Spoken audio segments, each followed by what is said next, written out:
రోజంతా అలసిపోతున్నారా? చిన్న పనులకే నీరసం వస్తుందా? ఏకాగ్రత కోల్పోతున్నారా? అయితే ఈ వీడియో మీకోసమే. ఈరోజు మనం ఒక చాలా ఆసక్తికరమైన మొక్క గురించి మాట్లాడుకుందాం. దాని పేరు బ్లాక్ జింజర్. ఇది థాయిలాండ్లో కొన్ని శతాబ్దాలుగా వాడుకలో ఉంది. మరి దాని వెనుకున్న సైన్స్ ఏంటో, అసలు దానిలో ఉన్న రహస్యాలేంటో తెలుసుకుందాం రండి. సరే, అందరి మదిలో వచ్చే మొదటి ప్రశ్న ఇదే కదా, అసలు ఈ బ్లాక్ జింజర్ అంటే ఏంటి? ఈ ప్రశ్నతోనే మన ప్రయాణం మొదలుపెడదాం. సైంటిఫిక్గా చెప్పాలంటే దీని పేరు కెంఫేరియా పార్విఫ్లోరా. ఇది మనకు బాగా తెలిసిన అల్లం కుటుంబానికి చెందినదే. థాయిలాండ్లో చాలా ఏళ్లుగా దీన్ని వాళ్ళ సాంప్రదాయ వైద్యంలో వాడుతున్నారు, ముఖ్యంగా దాని ఆరోగ్య ప్రయోజనాల కోసం. మరి దీనిలో ఇంత పవర్ ఎక్కడ్నుంచొస్తోంది? ఈ బ్లాక్ జింజర్ని అంత ఎఫెక్టివ్గా మార్చే ఆ యాక్టివ్ కాంపౌండ్స్ ఏంటో ఇప్పుడు లోతుగా చూద్దాం. ఓకే, ఈ మొక్కలో అసలు పవర్ అంతా ఎక్కడుందంటే 3 ముఖ్యమైన యాక్టివ్ కాంపౌండ్స్లో ఉంది. అవేంటంటే మెథాక్సీ ఫ్లేవోన్లు, యాంటీ ఆక్సిడెంట్లు, ఇంకా యాంటీ ఇన్ఫ్లమేటరీ సమ్మేళనాలు. సింపుల్గా చెప్పాలంటే మన ఆరోగ్యానికి మంచి చేసే అసలైన హీరోలు ఇవే అనమాట. అవును, మీరు విన్నది నిజమే. మన శరీరంలో అసలు మ్యాజిక్ చేసేది, ఆ ప్రయోజనాలను ఇచ్చేది ఈ సమ్మేళనాలే. ఇప్పుడు అసలు విషయానికి వద్దాం.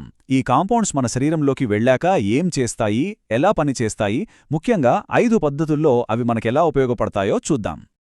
సరే, ఆ 5లో మొదటిది చాలా ముఖ్యమైనదేంటంటే, ఇది మన బాడీలో బ్లడ్ సర్క్యులేషన్ని ఇంప్రూవ్ చేస్తుంది.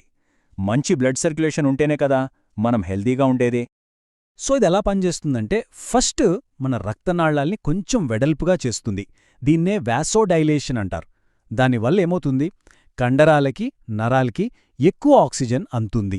ఫైనల్గా దాని ఫలితమేంటంటే నొప్పి, అలసట లాంటివి బాగా తగ్గుతాయి. ఇక రెండో ముఖ్యమైన పని ఏంటో తెలుసుకుందాం. ఇది శరీరంలో ఇన్ఫ్లమేషన్తో, అంటే వాపుతో ఫైట్ చేస్తుంది.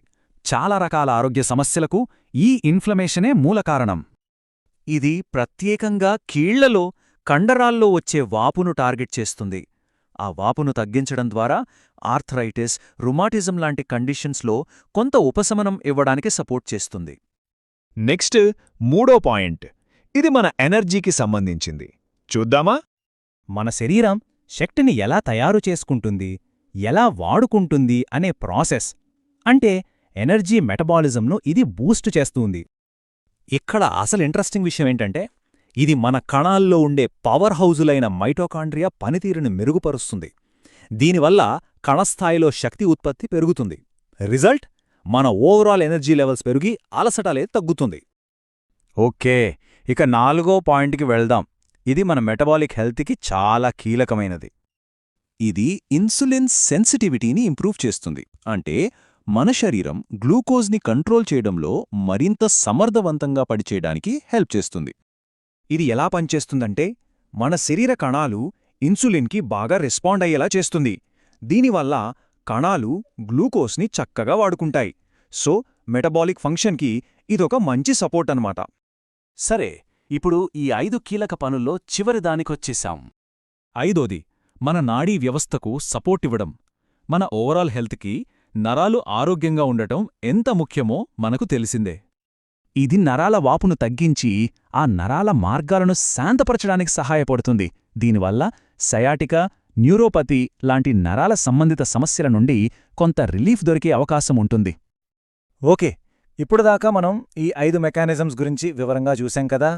ఇప్పుడు వాటన్నిటినీ కలిపి అసలు కీ బెనిఫిట్స్ ఏంటో ఒక్కసారి రివ్యూ చేద్దాం. చూడండి, ఈ టేబుల్ మనకు చాలా క్లియర్గా చూపిస్తోంది. సర్క్యులేషన్, ఇన్ఫ్లమేషన్, ఎనర్జీ, మెటబాలిజం, ఈ 4 కీలకమైన బెనిఫిట్స్ మనం ఇందాక చూసిన 5 చర్యల వల్లే వస్తాయన్నమాట.